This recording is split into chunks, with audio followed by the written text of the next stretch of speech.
മിശിഹായിൽ പ്രിയമുള്ള സഹോദരി സഹോദരന്മാരെ, പ്രിയമക്കളെ, ഇന്നേ ദിവസം മത്തായി അറിയിച്ച നമ്മുടെ കർത്താവ് മിശിഹായുടെ പരിശുദ്ധ സുവിശേഷം 1-ാം അധ്യായം 24-ാമത്തെ വാക്യം.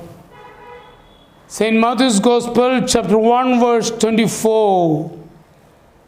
ജോസഫ് നിദ്രയിൽ നിന്നുണർന്ന് കർത്താവിൻ്റെ ദൂതൻ കൽപ്പിച്ചതുപോലെ പ്രവർത്തിച്ചു.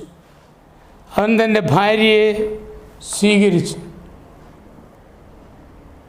മാറിയ യോസേഫ് പിതാവിനെ പറ്റി പറഞ്ഞ ഈ വാക്കുകൾ നമ്മൾ ധ്യാനിക്കേണ്ടതുണ്ട്. ദൈവത്തിൻ്റെ ഹിതമനുസരിച്ച് പ്രവർത്തിച്ച ഒരു വ്യക്തി, അതായിരിക്കണം നമ്മൾ ഓരോരുത്തരും. അതെ, ചരിത്രമറിഞ്ഞ ഒരു മനുഷ്യനാണ്. ഒരു വൈദികനാകണമെന്ന ആഗ്രഹത്തോടെ സെമിനാരിയിൽ പ്രവേശിച്ചു. പക്ഷേ അദ്ദേഹത്തിന് ആദ്യ വർഷങ്ങളിൽ തന്നെ മനസ്സിലായി ശ്വാസകോശ സംബന്ധമായ രോഗങ്ങൾ, ഒരുപക്ഷെ ജീവിതം പോലും തീർന്നു പോകുമെന്ന മട്ടിൽ ഡോക്ടർമാർ അത് വിശദീകരിച്ചു.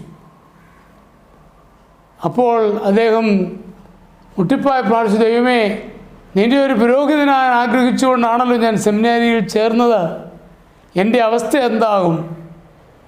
പ്രാർത്ഥനയിൽ മുഴുകി അദ്ദേഹം എല്ലാ ചികിത്സയിലൂടെയും കടന്നുപോയി. അദ്ദേഹം വൈദികനായി, അദ്ദേഹം മെത്രാനായി, മെത്രാപ്പോലിത്തയായി, കർദിനാളായി.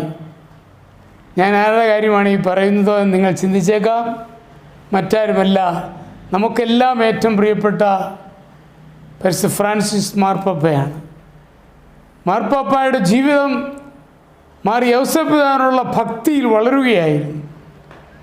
യോസേഫ് പിതാവിൽ കണ്ട ഏറ്റവും വലിയ നന്മ ഇതാണ്, ദൈവഹിതം മനസ്സിലാക്കി അതനുസരിച്ച് പ്രവർത്തിക്കാനുള്ള ആ ഒരു മനോഭാവം. അതായിരുന്നു പാപ്പയെ നയിച്ചത്. പാപ്പ അതുവഴിയായി തൻ്റെ മാർപ്പാപ്പയായതിനു ശേഷം മാറി യോസേഫ് പിതാവിനുള്ള ഭക്തിയും കൂടുതൽ പ്രകടിപ്പിച്ചു എന്നതും ചരിത്രം അറിയുന്ന വസ്തുതയാണ്. നമുക്കേവർക്കും ദൈവഹിതം എന്താണോ അതനുസരിച്ച് പ്രവർത്തിക്കാനുള്ള ഒരു മനോഭാവവും തൻ്റെ ഇടവും ഉണ്ടാകുവാൻ ഇടയാവട്ടെ എന്ന് സ്നേഹപൂർവ്വം ആശംസിക്കുകയാണ്.